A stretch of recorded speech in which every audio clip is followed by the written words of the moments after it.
अस्सलाम वालेकुम। अॼु आहे 23 जून थर्सडे ऐं 11 थिया आहिनि ऐं मां हिते कुझु कमु थी कयां। करेला रखिया आहिनि हेॾां ऐं चणनि जी दाल हिते बॉइल थी थिए ऐं मां जेको आहे मंझंदि जो पचाईंदमि करेला ऐं चणनि जी दाल। थांव कुझु अंदरि करे छॾिया आहिनि ऐं कुझु हिते पिया आहिनि जेके हाणे अंदरि थींदा। सो इहा व्लॉग जी इब्तिदा आहे। जीअं त हस्बे मामूल ॾींहं जी इब्तिदा काफ़ी पहिरियों खां थी वेंदी आहे। सो जेको बि अॻियां कंदासीं कंटिन्यू उहो तव्हां सां शेयर थींदो ज़रूरु। खीर जेको आहे कढ़ी वियो आहे ऐं बसि कम जो सिलसिलो जारी आहे। मुंहिंजो ब्रंच टाइम आहे। हे ग्वार पटाटनि जी कल्ह मंझंदि वारी भाॼी ऐं कल्ह मंझंदि वारी माननि जा टुकड़ा बचियल ऐं मां खयो आहे थोरो आचार। त इहो मां हाणे पेट पूजा करे वठंदमि। सुरण जी इहा शर्ट मूंखे खोलणी हुई, हिनखे थोरो ठीकु करिणो आहे। सो फ़िलहालु खोले रखी आहे। थोरी देरि खां पोइ वरी अचे हिनखे मां जॾहिं वांदी थींदमि त पोइ हिनजी सिलाई कंदमि। ऐं बहितरु इहो ई आहे त हीअ नंढी नंढी शयूं जेके आहिनि टेलर खे ॾियण खां उहे माण्हू पाण सही करे त सही आहे। ऐं हाणे हलूं था किचन में। उते मां कुझु कमु पहिरियों खां करे आई हुयमि। अॻियां हली ॾिसूं था छा करिणो आहे। ॻोढ़ मां पचाए वई हुयमि। हे मुंहिंजो दाल करेला हिते रेडी आहे ऐं हाणे मां पचाईंदमि मानी। उनखां पोइ वेंदमि विझंदमि नमाज़ पढ़ंदमि, पोइ कुझु सिलाई विलाई कंदमि। सो इहा सूरत हाल आहे। 2 मानियूं असां 2 ॼणनि जूं ऐं ॿोड़ रखण सां ॾाढो थिक थी वियो त मां उन में थोरो पाणी विधो। दाल हमेशह दाल हुजे या पटाटा हुजनि, जॾहिं बि उनखे रखिणो हूंदो आहे न त उहो ॾाढो जेको घाटो थी वेंदो आहे। सो उन में मां बिल्कुलु थोरो पाणी विझी उनखे दम ॾिनो त उन पाणीअ खे चङी तरह बॉइल करण खां पोइ हाणे मां हिन में विझां थी धाणा। त उहो गरम थी वियो आहे। इन विच में हिकिड़ी कॉल बि आई, उहा अटेंड कयमि। मज़ेदार असांजो लंच जेको यकीन कयो हिननि सादनि सूदनि खाधनि में मज़ो आहे न, उहो हिननि होटलनि जे खाधनि में, रिच खाधनि में ऐं ॿाहिरिनि मुल्कनि जे खाधनि में बिल्कुलु बि मज़ो न आहे जेको असांजे हिननि सिंधी खाधनि में मज़ो आहे।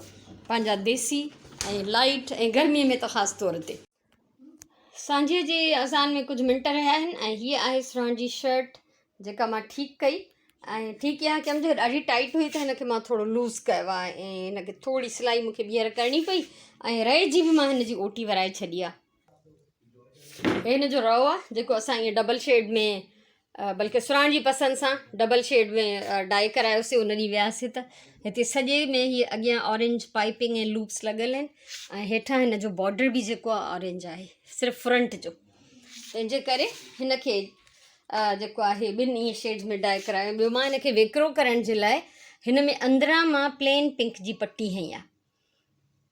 सॼो हिनखे खोले छॾियमि छो त हिन में बिल्कुलु बि अंदरां कपिड़ो न हुयो त मां बसि कुझु तरकीब करे ऐं हिन जो इहो वॻो सजायो कयो। छो त अगरि चेंज कराइण वञूं हा पोइ अलाए वरी छा मिले हा, इन करे मूं चयोमांसि छॾे ॾे त मां पाण ई थी कयां। सो हाणे हलूं था किचन में, ॾिसूं सुरण छा थी करे। मां अची वई आहियां किचन में। राति जो मां पचाईंदमि पटाटनि जी भाॼी, शामी कबाब ऐं चांवर। उनजे लाइ सुरण कटे वई, बसर ऐं हिते टमाटर बि कटे रखी विया। पटाटा मां छिलींदमि कटींदमि हाणे। सो डिनर जी तयारी थी थिए ऐं अञा असांजी अज़ान कोन आई आहे। तेसिताईं मां सोचियो त थोरो दाल ई करे वठां। हे जेको कमु हूंदो आहे वधीक टाइम खणंदो आहे। जेतिरो बि थी सघियो नमाज़ खां पहिरियों करे थी वञा, बाक़ी नमाज़ खां पोइ अची इंशाल्लाह मां हिनखे कंप्लीट कंदमि। 8 थिया आहिनि, बल्कि 8 वॼी कुझु मिंट थिया आहिनि ऐं मां नमाज़ पढ़ण खां पोइ अची कबाब रखियमि हिते ऐं हीअ पटाटा मसालो ठाहियो हुन में विधा अथमि। हल्की बाहि ते छॾे ॾिना आहिनि, पिया पचंदा। ऐं उनखां पोइ जॾहिं 2 शयूं तयारु थींदियूं त चांवर पचाईंदमि। ऐं मुंहिंजो जेको डिनर टाइम हूंदो आहे उहो हमेशह सांझे जी नमाज़ खां पोइ शुरू थी वेंदो आहे। अधु मुनी कुकिंग मां पहिरियों करे वेंदी आहियां ऐं बाक़ी जेको आहे नमाज़ पढ़ी पोइ कंदी आहियां। चाहे सियारो हुजे ऊन्हारो हुजे, असांजी इहा ई रूटीन आहे। सो थोरो मूंखे ॿाहिरि जो अङण जो चकर हणिणो आहे। ॿाहिरि अची वियमि। अॼु मां सॼो ॾींहुं ॿाहिरि न आई। अॼु एॾी गर्मी हुई ॾींहं जो शदीद। कल्ह जेको बरसाति हुई, आंधी हुई, घर जी हालति बुरी हुई ऐं त मां हितां जो चकर न हयो आहे। त सोचियमि हाणे हितां जो चकर बि हणी अचां। ऐं हिते सुरण कपिड़ा जेके उन ॾींहुं वठी आयासीं उहे भिॼाए ऐं सुकणा विधा अथई। हीअ उन्हनि जी वॻे जी सलवार आहे, हिकिड़ो हे सूट आहे, हिकिड़ो हिन जो रओ मां कल्ह ठाहे छॾियो त चयोमांसि त इहे करे छॾे, श्रिंक करे छॾे त मां आहिस्ते आहिस्ते इन्हनि जा बि थोरो थोरो करे रोज़ानो सिबी छॾियांसि। ज़रूरी न आहे टेलर ॾे वञणु, घर में मां वेठी आहियां। वांदी सुराइण बि आहे त इलाही कमु उहा करे थी छॾे त मूंखे थोरी मौज मस्ती थी वञे, टाइम मिली थो वञे। सो अॼु मां पंहिंजे प्लांट्स जी सार संभाल सफ़ा न लधी आहे, हिननि खे पाणी बि न ॾिनो आहे। हिकिड़ी हिते काठी तव्हां किरियल ॾिसंदव, माशाल्लाह सां ॿिलियुनि हितां जंप खाई खाई नेठि हिकिड़ी काठी हितां हटाई आहे ऐं अॼु सॼो ॾींहुं हिकिड़ी ॿिली हिते हेठि वेठी। मां अचां पई त भॼी पई वञे इन ई साॻी रस्ते खां। त हिननि खे बि मां रोज़ चेक कंदी आहियां त कॾहिं तो हिननि मां नओं जेको आहे प्लांट फुटे। सो बहरहाल कल्ह जी आंधीअ जे करे ऐं बिल्कुलु असांजे एरिया में त बिल्कुलु थोरी बरसाति थी ऐं बाक़ी जायुनि ते घणी बरसाति थी हुई कराची में।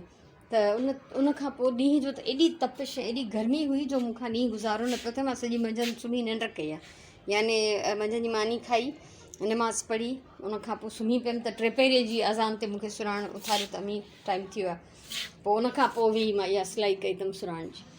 बहरहाल कुझु न कुझु थींदो रहे, टाइम ज़ाया न करिणो हूंदो आहे। माना को एक्स्ट्रा कमु हुजे खाधे पचाइण खां अलावा ऐं रूटीन जो जेको कमु आहे ज़िंदगीअ जो रोज़ानो, उन खां अलावा कुझु एक्स्ट्रा कंदी आहियां त मूंखे लॻंदो आहे त मुंहिंजो ॾींहुं सजायो थियो।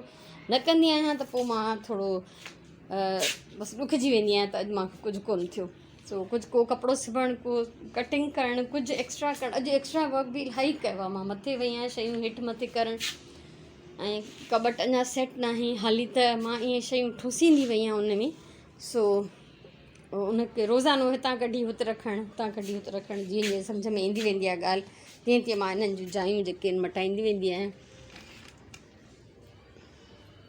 सो मुंहिंजो ख़्यालु आहे त हाणे मां तव्हांखां मोकिलायां थी ऐं अंदरि वञी मूंखे खाधे खे बि चेक करिणो आहे।